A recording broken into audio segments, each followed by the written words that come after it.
Alright, so here we have the recently released motor from GepRC. This one is the GepRC GEP GR2207-1900KV.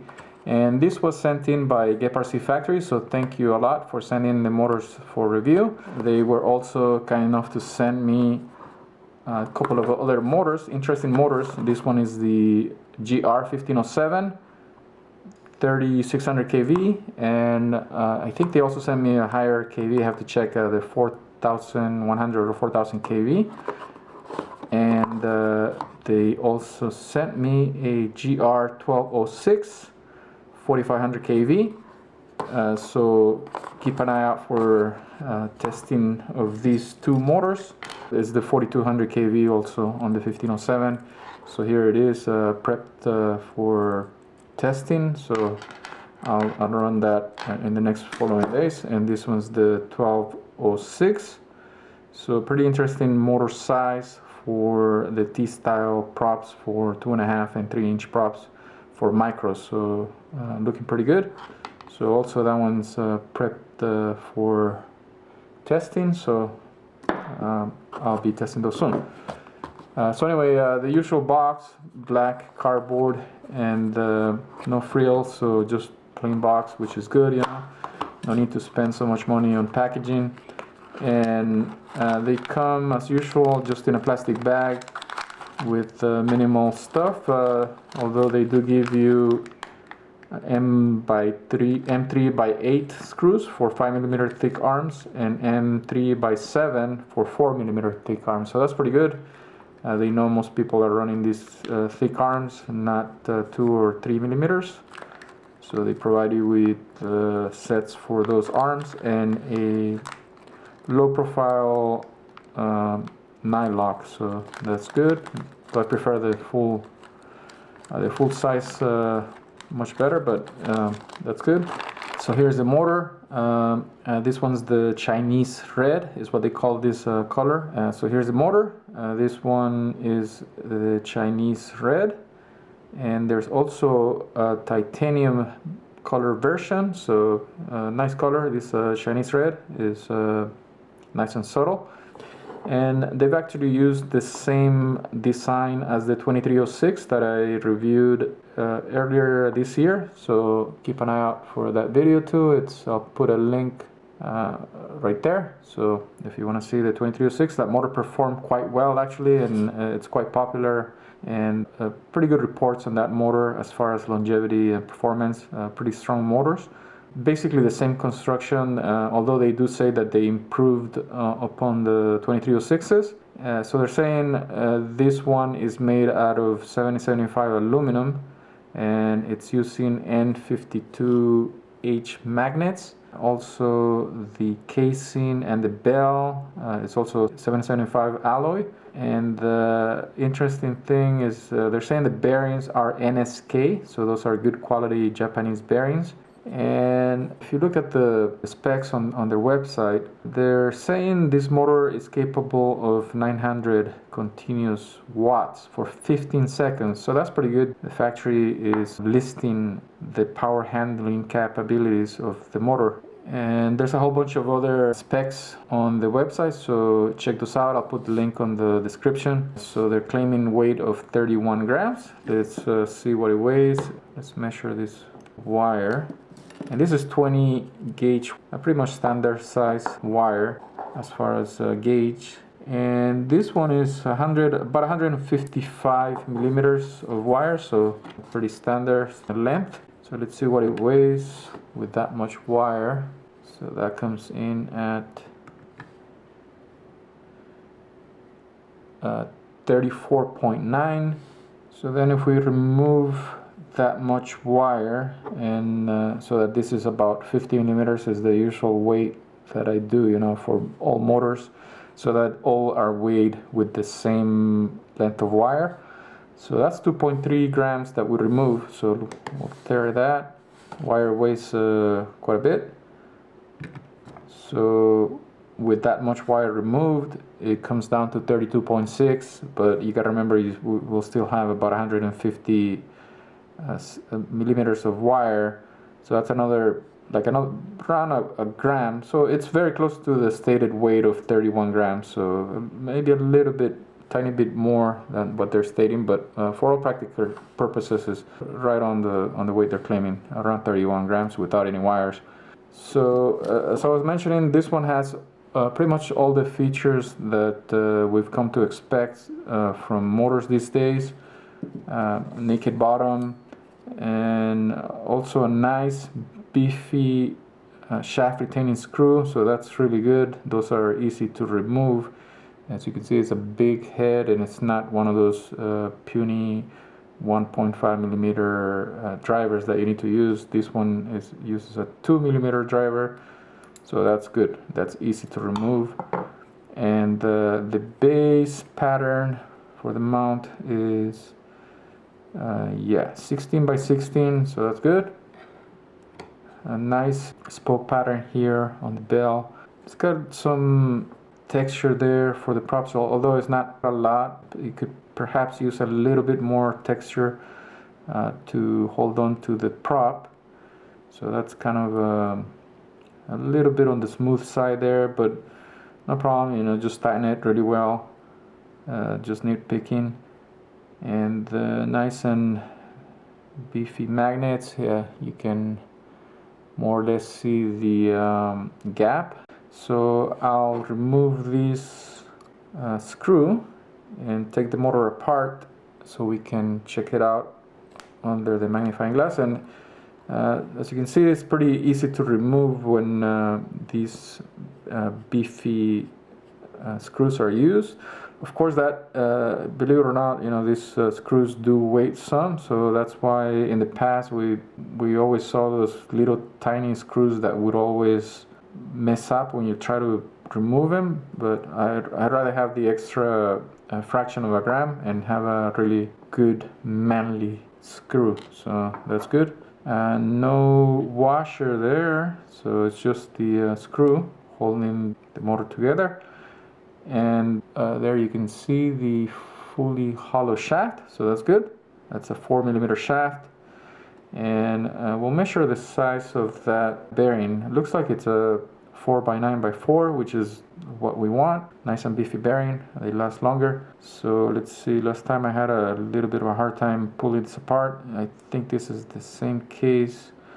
They do go in kind of tight, so I'll have to use a little bit of force. So one of the methods I'll use to remove the bell, if it's tight, I'll use the motor screw. If it's one of these big ones, that's good because it's not gonna mess up. And then I'll use another longer screw on one of the mount holes, and then just get one of these needle nose pliers, the ones that are bent, and then use that screw for leverage.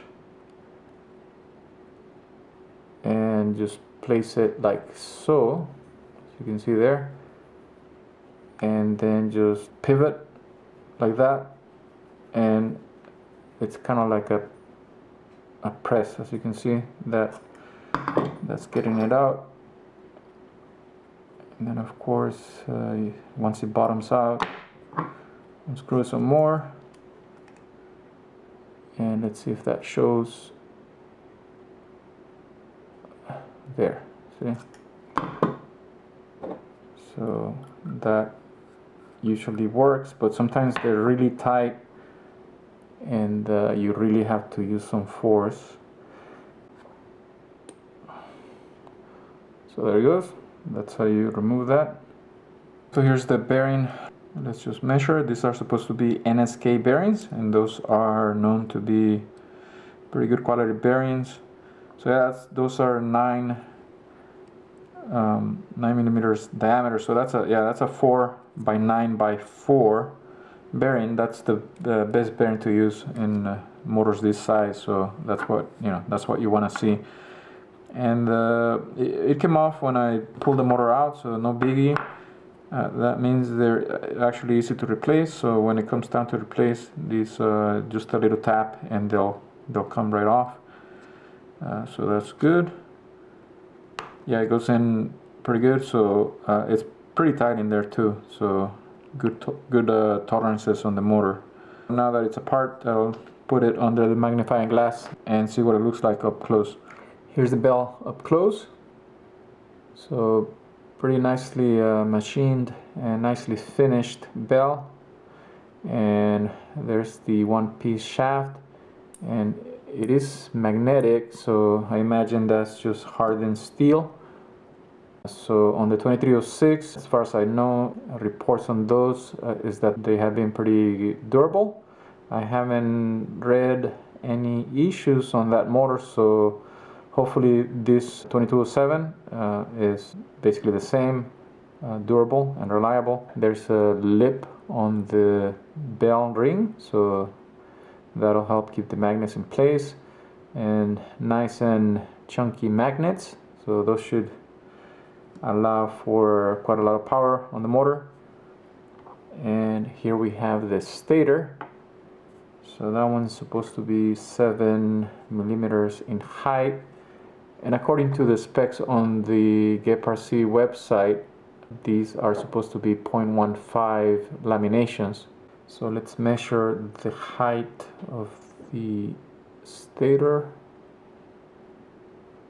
and yeah, nominal 7 millimeters in height, so pretty good. And really nice work on those windings. As you can see, these are probably done in machine now these days. I think there's wide use of automatic winding machines, so they come out quite pretty. So nicely wound right there, nice windings, and single strand wire, and that is said to be high temperature wires. That's why they can mention that it handles 900 watts for 15 seconds. So it should be a nice, a pretty strong wire.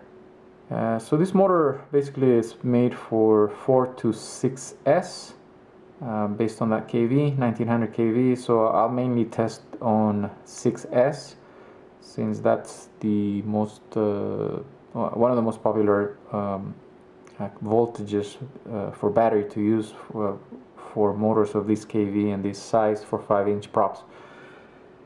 So really nice motor actually. So we'll see what it does on the thrust stand. Put it back together, and that goes in.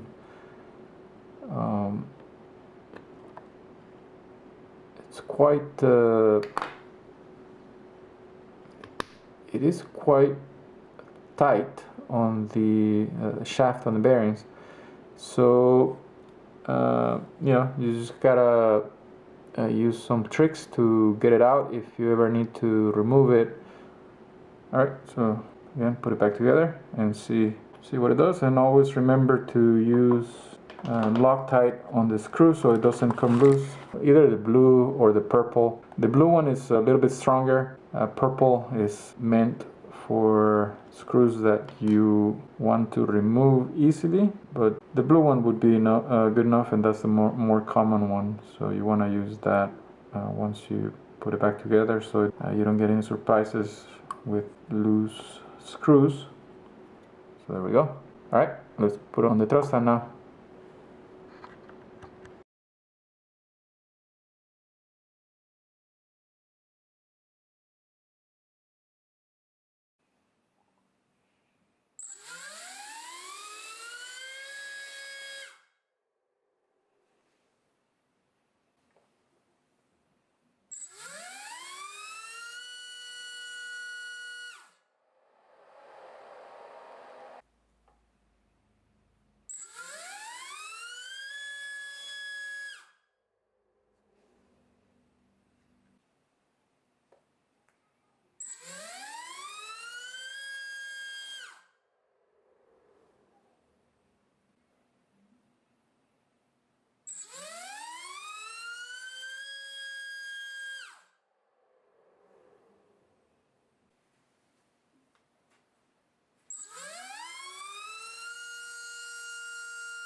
Here are the thrust test results for this new motor from GepRC. This one's the GR2207-1900KV, which came in almost exactly at 1900 kV as measured by my thrust stand. Based on that kV, of course, for 5-inch props, 6S seems to be the best match. That's what most people are running these days. So I went ahead and tested the usual props on 6S, starting with the Azure 5140x3. And as you can see, pretty much everything's above 1800 grams, which is quite respectable. Pretty good, actually. 1813 for the Azure 5140 at 42 amps. So keep in mind these figures for amps are burst, so they're momentary, only seen by the motor for a very short time. In the air, as the props unload, of course that's going to be a lot lower, could be anywhere from 30 to 40% lower. So 42 is equivalent to around 25 amps burst. So that's why, you know, we can run these props on 6S and not have anything melt. The props are unloaded, so the motor's only seeing around 25 amps or so for a short time, and then it tapers down a little bit. So the next prop I tested was the HQ 5045x3, another good match for this KV and this size motor. 1826 grams at 40 amps, so slightly lower than the Azure. And on 5S, close to 1400, which is still pretty good. If you remember, on 4S back in the day, and I'm talking about, I don't know, maybe a year ago, the 2207s, 2306, 2206 motors with 23 to 2450 kV, those were putting out around 14 to 1500 grams. So we're talking about roughly 400 grams higher, almost half a kilogram higher on 6S and 5-inch props. So that's quite a lot of thrust increase going to 6S. And as most people say, with 6S, the main advantage is that the battery is able to keep the voltage without sagging for longer time, but of course once it's reaching the end of this charge cycle, then it just plummets, so you have to be aware of that, or you just basically fall out of the sky. So on the dial C5046, then we're climbing to 1900, so that's getting better, but of course your battery consumption is gonna go much faster. Still testing this DYS XT5045, or the same as the dial 5045B2. So 1921 grams at 42 amps. As you can see, it actually does pretty well, not bad as far as amp consumption is concerned. Then onto this newer prop, the GenFan 5149 flash 1900. So everything here is above 1900 and roughly at around between 42 and 44 amps. So that's pretty manageable, I think, by most ESCs and motors. And 1455 on 5S, so pretty usable on 5S as well. And then moving on to the 6-inch props, I went ahead and tested 4 through 6S, so that's kind of interesting to see what the differences are by going up in voltage here. 1300, 1700, and 2.1 kilograms, so that's quite a lot. And that's a 48.5 amps, so that's close to 30 amps, so still quite manageable by most good ESCs. Then I threw in a 7-inch prop, the 7045 on 3S and 4S, just to see how the motor is behaving with the large prop. On 3S should be okay, no problem. It's only seen 31 amps, so even lower, of course, when you factor in the unloading effect. Of course, the thrust is not crazy high, but on 4S, then yeah, we start to see some more usable thrust, close to 1700, and at 44 amps, or around 25 amps equivalent in the air. So overall, quite a good performing motor out of GepRC, and following on the footsteps of the 2306 that I tested a few months ago. So this would be a very good option for any of you guys that want to run 6S. The motor's performing pretty well on the thrust stand, and if we go by the performance of the 2306, that one was getting pretty good comments from everybody using it. It seems to be pretty durable, and I mentioned I haven't heard of any major issues with that motor, so hopefully this one turns out to be pretty much the same. So there you go, that's the thrust test results for this motor. And once again, thanks to GepRC for sending the motor for review, and thank you all for watching. So see you on the next video.